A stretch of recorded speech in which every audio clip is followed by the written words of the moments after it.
I'm Tyler, aka the Moto Photo Guy, and today I'm going to be going over what might be the most unique item I have in my pack for motocamping.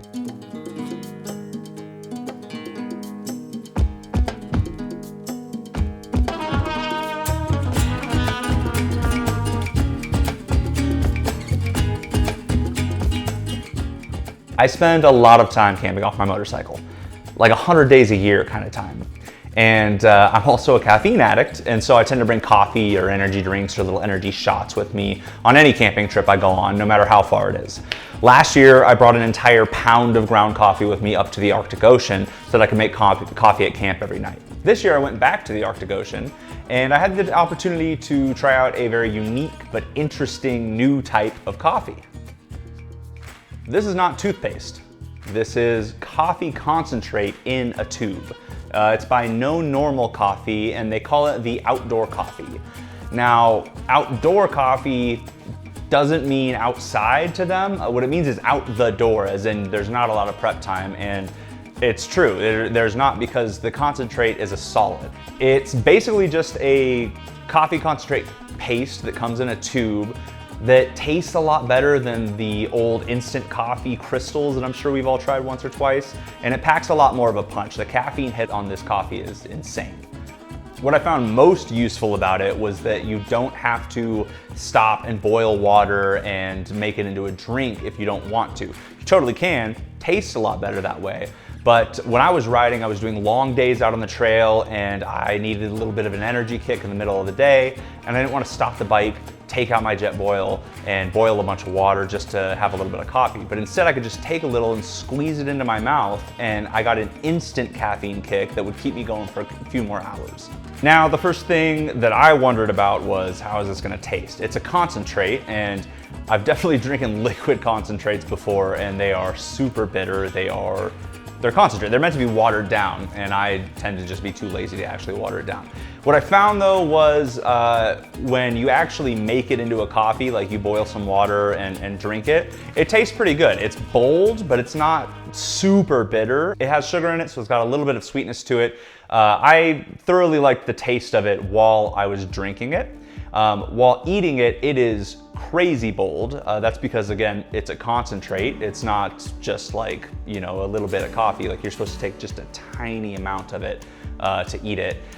But what I found about that was it kind of made the energy kick in a little faster. Just like when you drink a really strong cup of coffee, the taste kind of awakens you before the actual caffeine gets into your bloodstream. And I actually really enjoyed that when I was riding. I'd be doing really long days out on the trail up in the Yukon and Northwest Territories, and it'd be nice to just, you know, stop the bike for 30 seconds, grab it out of the pack, do a little, and I'm like, whoa, all right, let's go. Now, that flavor is gonna be strong for a lot of people who might not be used to stronger or bolder coffees, and that's okay. Taste is totally subjective. When you mix it into water, which is super easy to do because you don't have to boil water and then put a filter over and pour it in and let it drip through, or put it into a French press and let it steep for 5 minutes. All you do is put it onto a spoon, boil the water, put it in your cup, and just stir it. And it's just coffee right there. It's super quick. It's a lot easier to do. It's more immediate in any sense of the word. And you can make it as strong as you want because it's a concentrate. So you can put a big dollop on your spoon, stir it in, and have a very strong, bold cup of coffee. Or if you're looking for something a little lighter, you just put a tiny bit on, stir it, and it's gonna be a much lighter flavor. Now, the tube has a decent amount of sugar in it, but when you're looking at it, you might think, wow, that's a lot of sugar, but it's for the whole tube. And the whole tube makes a lot of cups of coffee. It can be intimidating if you're looking at it as if this thing only makes 3 or 4 cups of coffee, but in reality, it makes like 20 or more cups, and the sugar is spread out over those. So it's not actually that much sugar. For folks who want to avoid the sugar or the extra calories for whatever reason, since I tried this one out on my way up to the Arctic, they actually did come out with a sugar-free version. So there's the version that I tried is now their sweet black, and the sugar-free version is their classic black, which is sugar-free. I don't think that I would necessarily enjoy the sugar-free one because it is already a pretty bold coffee with the sugar. If that's your thing, try it out and let me know how it is. One thing that I did like about the sugar, other than the flavor benefits, was that I feel like it helps that coffee kick in just that little bit quicker. So I don't know about you, I like to stay caffeinated like pretty much every minute that I'm awake. And the sugar, the coffee, the bold flavor of it helped me do that, and it helped the caffeine kick in immediately. I'm not waiting for it to kick in while I'm riding. It ended up being a pretty sweet combo for me. Now, the reason they call this the out the door coffee is because it really is just that. Like, you can just grab the tube and head out the door.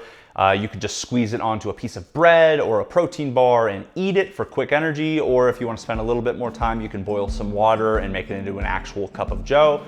However, I tried doing it with cold water, and it took a lot more stirring to actually get it to turn into a useful coffee, and it didn't taste quite as good room temperature as it did warm, so keep that in mind. But again, out the door is pretty accurate. Just grab the tube, head out the door, and squirt it in your mouth, and you are good to go for a few hours in terms of caffeine.